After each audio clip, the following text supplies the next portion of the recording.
Welcome to the Savvy Podcasting for Entrepreneurs podcast, a place for podcasters to learn what's actually working in the world of podcasting and how to use their podcast to generate consistent leads in their business.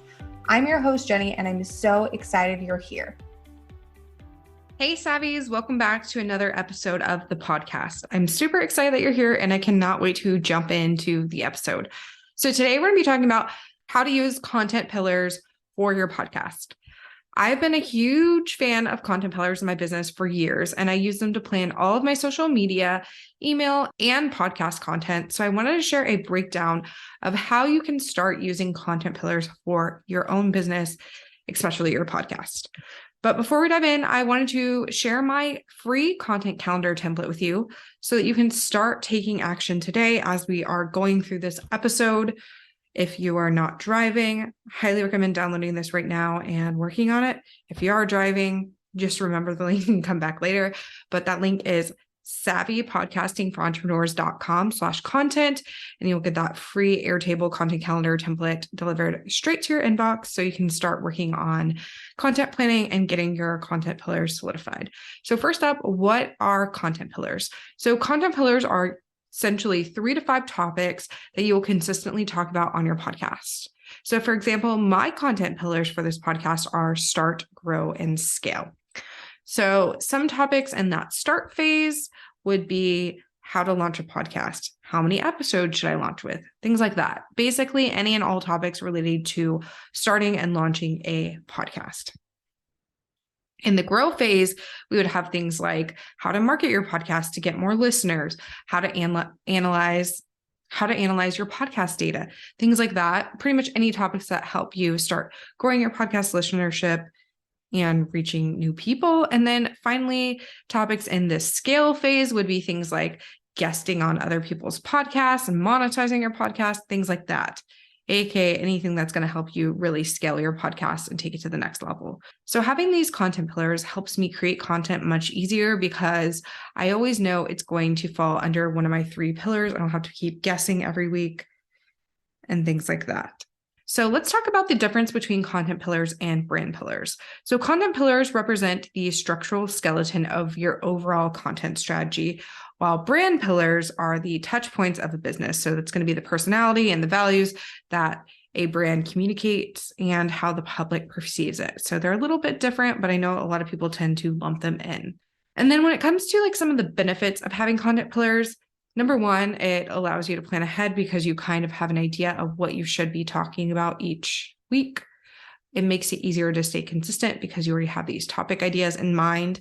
It keeps your episodes focused on what your listeners actually want instead of straying off from that.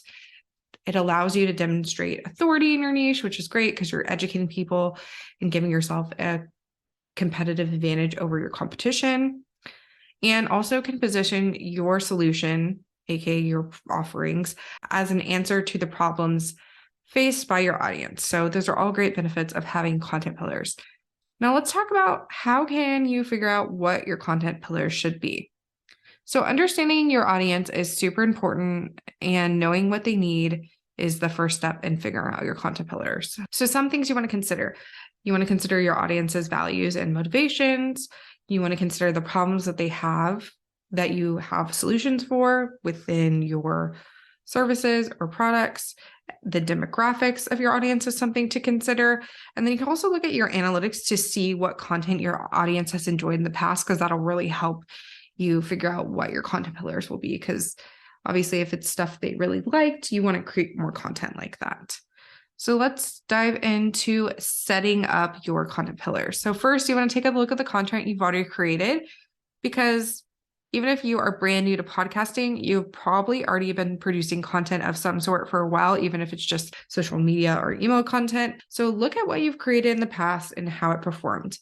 Did people enjoy what you created? Did they comment or share it on social media? Or did they respond back to your email? Or did they ask you to create more pieces of that content that is similar? If so, this is a really good sign that they found value in that content. So you should continue creating similar content to this for your podcast. Of course, if your podcast is about similar to what you've been posting on social media. You also need to figure out what your main type of content is going to be. So there's no use in creating content pillars if they don't make any sense for your audience. They have to be related. So this is where some keyword research comes in handy. So going through the process will show you what types of content your audience wants to consume, like what types of episodes, but also where you have content gaps as well, so that you can easily figure out what people want from you. And also how you can fill gaps in the market and stand out even more as an industry expert. Now let's talk about planning your content pillars. So now you know what types of content you need to make. It's time to break it down into a few main topics. These are going to be your content pillar topics. So like I mentioned previously, my pillars are start, grow, and scale, and they all relate to the different phases of your podcast. So let's say your podcast that you're planning is for brand designers. So you could have pillars like marketing, operations, and sales. And each episode would fall into one of those three categories. So going with that example, now it's time to start mapping out your episode topics. And you can use that Airtable content calendar that I talked about at the beginning of the episode to do this. So if you haven't grabbed that yet, go to savvypodcastingforentrepreneurs.com/content and you'll get that Airtable content calendar right in your inbox. But yeah, let's jump back in. So going with that example I mentioned previously, all about brand designers, you would start mapping out different episode ideas based on your pillars of marketing, operations, and sales. So some marketing topics could be things like how to market your brand design business on social media. With operations, you could dive into things like streamlining your operations as a brand designer, must-have tools for brand designers, etc. With sales, you could cover how to get booked out as a brand designer, how to rock discovery calls, things like that. And there's really so many different things you can do within each pillar. It's just time to get creative. So pull out that Airtable or a Google Sheet or whatever you feel comfortable with, a piece of paper even, and get creating your episode ideas. I want to know how many episode ideas you're able to come up with for your pillars. It'll be really interesting to see. I usually take about 10 minutes to do this, and I come up with at least 30 ideas, if not more, usually more around like 50 plus. So I would love to know, do you already have content pillars for your podcast? If not, do you plan on creating them soon?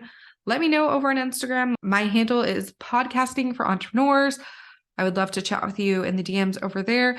And if you want to check out the show notes for this episode, you can head to savvypodcastingforentrepreneurs.com. And I will see you in the next episode.